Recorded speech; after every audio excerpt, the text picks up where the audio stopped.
Hey everyone, welcome back to another episode of Red Donkey Projections. I'm Lucas, and unfortunately, Eric will be out this week, so I'll be covering some episodes by myself for this week.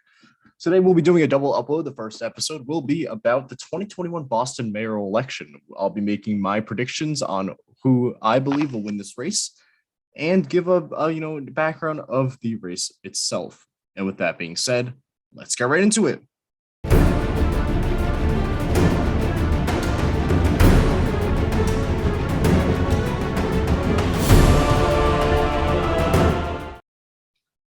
So, why is this Boston mayoral election even happening in the first place?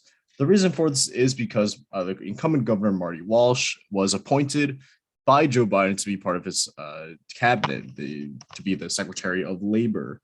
As a result, the Boston City Council president, Kim Janey, ended up serving as and currently is the acting mayor. She's actually running in this election and is considered one of the frontrunners.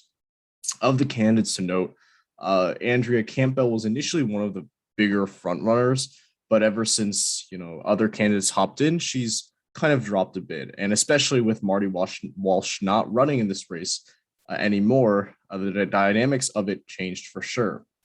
Another pretty big candidate is Anissa Essaibi George. Apologies if I'm mispronouncing that, but she is also a pretty big candidate. She's known for being more of a moderate candidate compared to the other woman running in this race. Kim Janey obviously is also a pretty big front runner. She's the acting mayor, although she has been criticized a little bit in the past, or actually for some of the comments she's made, for example, about vaccinations and comparing vaccine mandates to, I believe, slavery and Obama birtherism. And then Michelle Wu, who is considered to be the most progressive, I believe, in this race. She's released her own Green New Deal, Boston version, currently a city councilor. She's considered right now to be the front runner. So first of all, how does this election work? It's a two-round system. We'll go to endorsements later. But essentially, in the first round, which will be happening on September 14th, which is actually also the California recall date, the top two candidates will advance to a runoff round. And then from there, those two candidates will have, one versus one type of election. So let's head on to endorsements. As I mentioned, a lot of the endorsements that Michelle Wu has are from very progressive legislators. For example, Elizabeth Warren. She, I believe, was actually a former professor of Michelle Wu. Michelle Wu was her former student at Harvard Law School. But yeah, she picked up a lot of union endorsements, a lot of progressive endorsements. John Santiago, he withdrew, but he was a state legislator, so which is why he has so many of those endorsements. Kim Janey has some endorsements from the legislature as well. And Andrea Campbell, who, as I said, has fallen a little bit. So taking a look at polling for the first round in particular, I think it's pretty clear that we can predict that Michelle probably will advance to the second round. Now, the second person, that's when it gets interesting, because first of all, we have a very high undecided number.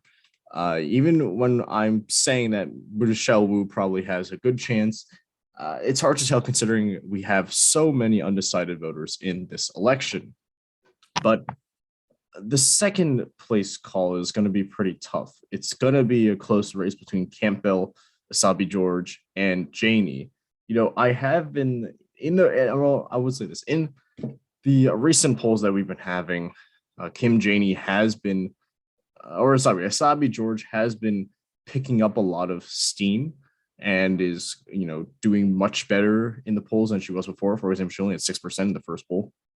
But I don't think she will be advancing to the runoff election. I do think Kim Janey will advance due to her name recognition and her more progressive stances. Although the point could be made that the progressives could be split between Janey and Wu, and then Essaibi George can pick up all those moderate voters. But I do think that Boston is more of that progressive, has that more progressive type of those progressive voters. And as a result, they'll probably be backing Kim Janey more than Essaibi George. But we'll see, because this one's a tough election. So again, we don't have that much polling because it's just a city election. And, from our New York City prediction, we know that these city races are pretty tough to call. Now, discussing the general election, however, this is when it gets a little bit more interesting. I'll actually pull up an article right now. So when we're discussing the runoff election, I think it'll be interesting to see how these voting coalitions end up coming together. As we saw in New York City, Eric Adams won a lot of those African American voters, which propelled him to victory. Now, in this election, the preliminary election has two African American women, Kim Janey, Andrea Campbell, and one Asian American woman, Michelle Wu. So it'll be interesting to see whether or not the African American voters do coalesce behind one candidate.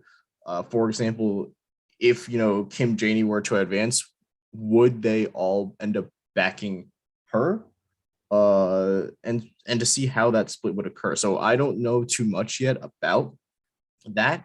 So I don't think we can make a call yet on who will win the runoff election. First, we have to obviously see who wins the preliminary election first. But it'll be interesting to see how the voters decide to back people, because in New York City we saw, of course it might be a little bit different, but in New York City we actually saw African American voters backing the more moderate candidate in Eric Adams. We don't know if it'll happen this time again, but that is a quick video for today of what our prediction for the preliminary election is, based off of polling data, based off of based off of demographic groups and different coalitions that we see potentially building behind each candidate. If you like this episode, please hit the like button. If you like our content, please subscribe. And we'll see you in our next episode tomorrow. See ya.